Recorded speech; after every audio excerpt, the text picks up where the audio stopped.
नमस्कार दोस्तों, प्रोग्राम आपकी सेहत में आज हम बात करेंगे फैमिली प्लानिंग की। दोस्तों, माँ बनना एक सुखद एहसास होता है जो कि नेचुरल प्रोसेस है, लेकिन आज के बदले हुए लाइफस्टाइल के चलते इस पर भी ग्रहण लग चुका है। बहुत सारे लोग ऐसे हैं जो कि इनफर्टिलिटी का शिकार हैं। क्या क्या ऑप्शन होती हैं उनके पास, जानेंगे डॉक्टर सुरेखा ठाकुर जी से। डॉक्टर साहब, हमारे प्रोग्राम में आपका स्वागत है। Thank you. डॉक्टर साहब, क्या कारण है कि जो इनफर्टिलिटी के जो काज हैं वो लगातार सामने आ रहे हैं? आप अपनी प्रैक्टिस में क्या देखते हैं, क्या कारण मानते हैं? आजकल इनफर्टिलिटी के केसेस हमारे पास बहुत बढ़ रहे हैं। आप देख सकते हैं कि पहले जितने केसेस थे बहुत नेचुरली कंसीव करते थे, बट आजकल बहुत सारे कपल्स को ट्रीटमेट की ज़रूरत पड़ रही है, चाहे वो बेसिक ट्रीटमेंट हो या किसी भी फॉर्म में हो। उसका कॉजेज़ बहुत सारे हो सकते हैं। एक तो यही हो सकता है कि हमारा जो डिले इन मैरिज हो रहा है, लाइक अब एज ऑफ मैरिज, वो क्योंकि आप सब लोग एजुकेशन में बिजी हैं, अपना ऑक्यूपेशन में बिजी हैं, प्रोफेशन बनाने में बिजी हैं, तो थोड़ा डिले इन मैरिज है, तो लेट मैरिजेस एक वन ऑफ द कॉजेज हो सकते हैं।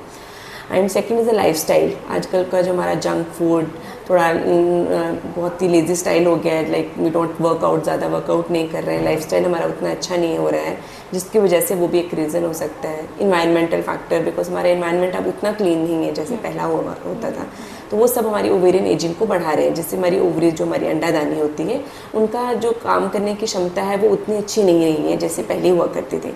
तो इन सब फैक्टर्स को लेके कुछ केसेस में फैमिलियल हिस्ट्री भी हो सकती है। तो ये बहुत सारे फैक्टर्स होते हैं जो हमें कंसीव करने में प्रॉब्लम कर रहे हैं, और आज डे बाई डे इसके केसेस जो है बढ़ते जा रहे हैं। जी मैम, जैसे आपने बताया कि डे बाई डे इसके केसेस जो हैं वो बढ़ते जा रहे हैं। जो बाहर हम भीड़ देख रहे हैं वो जाहिर है कि लोगों में से वो समस्या है। अब इन लोगों के पास ऑप्शन क्या बचता है, क्या ऑप्शन रहता है कि ये कंसीव कर सके? सबसे पहले तो हम पेशेंट्स को तो 1 ईयर तक तो हम इनफर्टिलिटी उनको बोलते भी नहीं, भी हम उनको कहते हैं कि कपल 1 ईयर तक ट्राई करें। अगर वो 1 ईयर तक कंसीव नहीं करते तो उन्हीं को हम लेबल करते हैं कि वो इनफर्टाइल कपल है।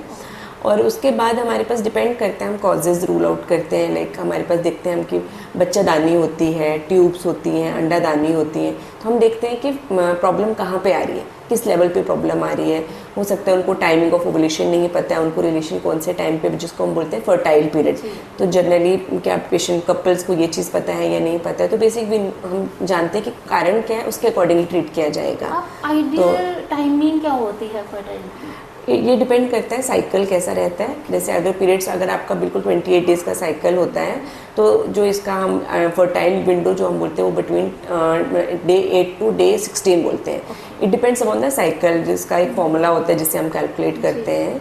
उसके अकॉर्डिंगली हम कैलकुलेट करके कपल को बता देते हैं कि ये आपका फर्टाइल विंडो है जिसमें आपको मैक्सिमम ट्राई करना है, बिकॉज इसी में उनका ओवुलेशन फॉल करेगा, और जिसमें प्रेगनेंसी के सबसे ज़्यादा चांसेस होते हैं। ऐसा नहीं है कि through out the cycle conception के चांसेस होते हैं। जैसे अ पर्टिकुलर टाइम वही ओवुलेशन के अराउंड ही एक कपल कंसीव कर सकते हैं। तो मैम, कहीं ना कहीं आप उन्हें काउंसलिंग करती हैं कि किस प्रकार से आप वेट करेंगे? बिल्कुल। पहले हम बेसिक से चलते हैं कि नेचुरल कैसे हो सकता है। उनको पहले पेशेंट से, कपल से जानते हैं उनका लाइफस्टाइल क्या है, स्मोकर है, नॉन स्मोकर है, कोई और चीज़ तो नहीं है, कोई रेडिएशन एक्सपोजर तो नहीं है, हीट एक्सपोजर तो नहीं। बेसिकली हम उनका ये सारा चीज़ें इवेलुएट करते हैं, राइट फ्रॉम द उनका लाइफस्टाइल से लेके देन फिर इन्वेस्टिगेशन पे जाते हैं, जिसमें हम देखते हैं उनकी अंडादानी की क्षमता कैसी है, ट्यूब्स कैसी हैं, बंद तो नहीं है ट्यूब्स, उनकी जो बच्चादानी है उसमें कोई फाइब्रॉइड सोली हो सकती है, या कोई पॉलिप हो सकता है, या कोई कंजेनाइटल, कोई जेनेटिकली कोई यूट्रस में भी, बच्चादानी में भी कोई प्रॉब्लम हो सकती है। तो ये सारे हम कारण पहले रूल आउट करते हैं, फिर उसके अकॉर्डिंगली स्पेसिफिकली ट्रीटमेंट देते हैं। बट ये 10% ऑफ द कपल हमारे पास ऐसे भी जिनमें कोई कारण नहीं होता है, स्टिल उन्हें इनफर्टिलिटी होती है, जिसको हम अनएक्सप्लेन्ड इनफर्टिलिटी बोलते हैं। तो ट्रीट कैसे किया? उन्हें भी पहले हमें वही नेचुरल साइकिल में देख के, जब नहीं होता है हमारे पास, फिर हमारे पास डिफरेंट ऑप्शंस होते हैं। लाइक हम ओवुलेशन इंडक्शन बोलते हैं, जिसमें हम अंडा बनने की दे रहे हैं दिन क्षमता। अब इन सब का सक्सेस रेट थोड़ा डिफरेंट रहेगा, but we start from the basic. पहले अंडा बनने की क्षमता को, मतलब अंडा बनाने की दवाइयाँ दी जाएंगी, उससे नहीं हो रहा है तो नेक्स्ट ऑप्शन हमारे पास IUI होता है, इंट्रायूट्राइन इंसेमिनेशन बोलते हैं जिसमें। And third is the IVF। जब हमें लगा कि अब सब कुछ कर लिया हमने, नहीं हो रहा है, हमने मेडिकली भी ट्राई कर लिया, तो third and the last option is IVF recommend कर दी जाती है। मैम, अक्सर जब इनफर्टिलिटी का जो मामला सामने आता है, जो एक इमोशनल जुड़ा हुआ मसला है, अक्सर महिलाओं को दोष दिया जाता है, क्या मेल्स में भी इनफर्टिलिटी के आप केस देखते हैं अपनी फैमिली बिल्कुल, से? डेफिनेटली अगर हमारे पास कपल आता है तो हम दोनों का इवैल्यूएशन करते हैं। अगर 30-40% रीज़न फीमेल होती है, 30-40% रीज़न मेल होते हैं, एंड 30-40 टाइम जो है वो कंबाइंड फैक्टर होता है। तो हम दोनों का इवैल्यूएशन करते हैं। मैनी टाइम्स हमारे पास हस्बैंड मतलब मेल्स का ही रीज़न हो सकता है, तो ऐसा नहीं है कि महिला को दोषी देना है इस चीज़ के लिए। इसमें कोई भी रिस्पॉन्सिबल हो सकता है, कंबाइंड फैक्टर भी हो सकता है, या फिर हो सकता है कि सिर्फ मेल है या फीमेल मेल्स है। में लीडिंग काज क्या देखते हैं आप?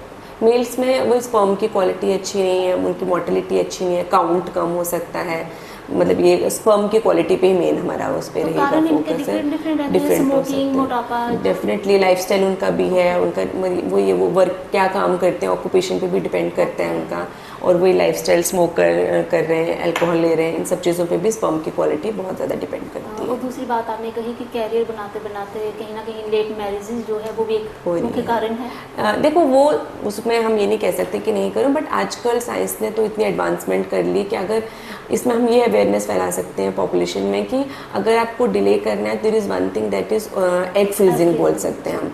तो अगर आपको लग रहा है कि नहीं, बिकॉज ऑफ एनी रीज़न, चाहे वो कैरियर है, चाहे वो अपना पर्सनल इंटरेस्ट है, कोई भी रीज़न है कि आप डिले कर रहे हैं मैरिजेस में, तो आप स्टिल एक इनफर्टिलिटी स्पेशलिस्ट से मिल सकते हैं, सो दैट वो आपके अंडू पे बात कर सकें एंड वो आपसे डिस्कस कर सकें कि आपका ऑप्शन क्या है। मान लीजिए अभी आपका नहीं है, आप 10 ईयर्स के बाद आप कंसीव करना चाहते हैं, तो आप अपना एग फ्रीज करवा सकते हैं। नई टेक्नोलॉजी जो है जो उन्हें हेल्पफुल कर सकती है। बिल्कुल जी। डॉक्टर साहब, आप हमारे प्रोग्राम के माध्यम से लड़कियों को एक चाइल्ड गर्ल्स से जो उनकी एक देखभाल होती है, मेल बॉय की जो एक देखभाल होती है, किस प्रकार से होनी चाहिए कि आगे जाके ऐसी समस्या ना हो? अभी ऐसा वही, पहले तो हमें अपना लाइफस्टाइल, अपना जो हमारी ईटिंग हैबिट्स बहुत ज़्यादा चेंज हो गई हैं, बहुत ज़्यादा जंक फूड पे शिफ्ट हो गए हैं राइट फ्रॉम द बिगनिंग। तो पहले तो इन सब लाइफस्टाइल को चेंजेस को हमें वो करना है, एक्सरसाइजेज पे ध्यान देना है, हेल्दी। बाकी कुछ चीज़ें तो इन्वायरमेंटल चेंजेस को शायद हम बहुत ज़्यादा चेंज नहीं कर पाएंगे, बिकॉज जो इन्वायरमेंट में इस टाइम पे इतना ज़्यादा ग्लोबल वार्मिंग के कारण जो इफेक्ट्स आ रहे हैं वो तो रीज़न है जो कि इनफर्टिलिटी का जो है कारण बन जाती है। डॉक्टर साहब, एक मैसेज हमारे प्रोग्राम के माध्यम से जो इस समस्या से पीड़ित हैं वो लोग क्या कर सकते हैं? सबसे पहली बात है कि वो ऐसे आशा खोने की ज़रूरत नहीं है। साइंस ने इतनी तरक्की कर ली है कि ऐसा कोई इंसान नहीं है जो प्रेग्नेंट नहीं हो सकता है। रीजंस अलग हो सकते हैं, रास्ते अलग हो सकते हैं, बट जो डेस्टिनी है कि बच्चा चाहिए वो सबको मिल सकता है। होप लूज़ करने की ज़रूरत नहीं, बट हाँ मैं ये कहूँगी कि सही जगह पे ट्रीटमेंट लेने की ज़रूरत है। लाइक एक टाइम होता है जहाँ तक एक जनरल गायनेकोलॉजिस्ट आपको ट्रीट कर सकता है, उसके बाद आपको इनफर्टिलिटी स्पेशलिस्ट की ज़रूरत पड़ती है, तो आपको टाइमली उनको कॉन्टैक्ट करना चाहिए।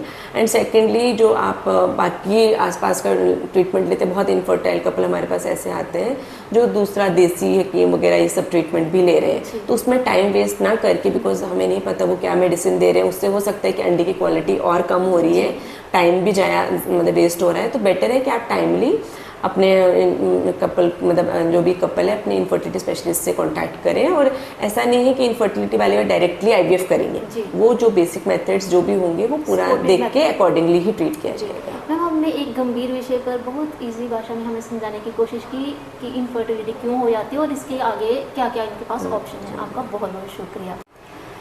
तो डॉक्टर साहब ने बताया be positive about your pregnancy. आप अपनी प्रेगनेंसी को लेकर इतने हताश ना हो जाए। अगर कंसीव नहीं होता है तो बहुत सारे ऑप्शंस पड़े हैं। आईवीएफ की हम बात करेंगे नेक्स्ट एपिसोड में डॉक्टर रवीना सिंह जी से। इस प्रोग्राम में इतना ही, अगले अंक में फिर हाजिर होंगे किसी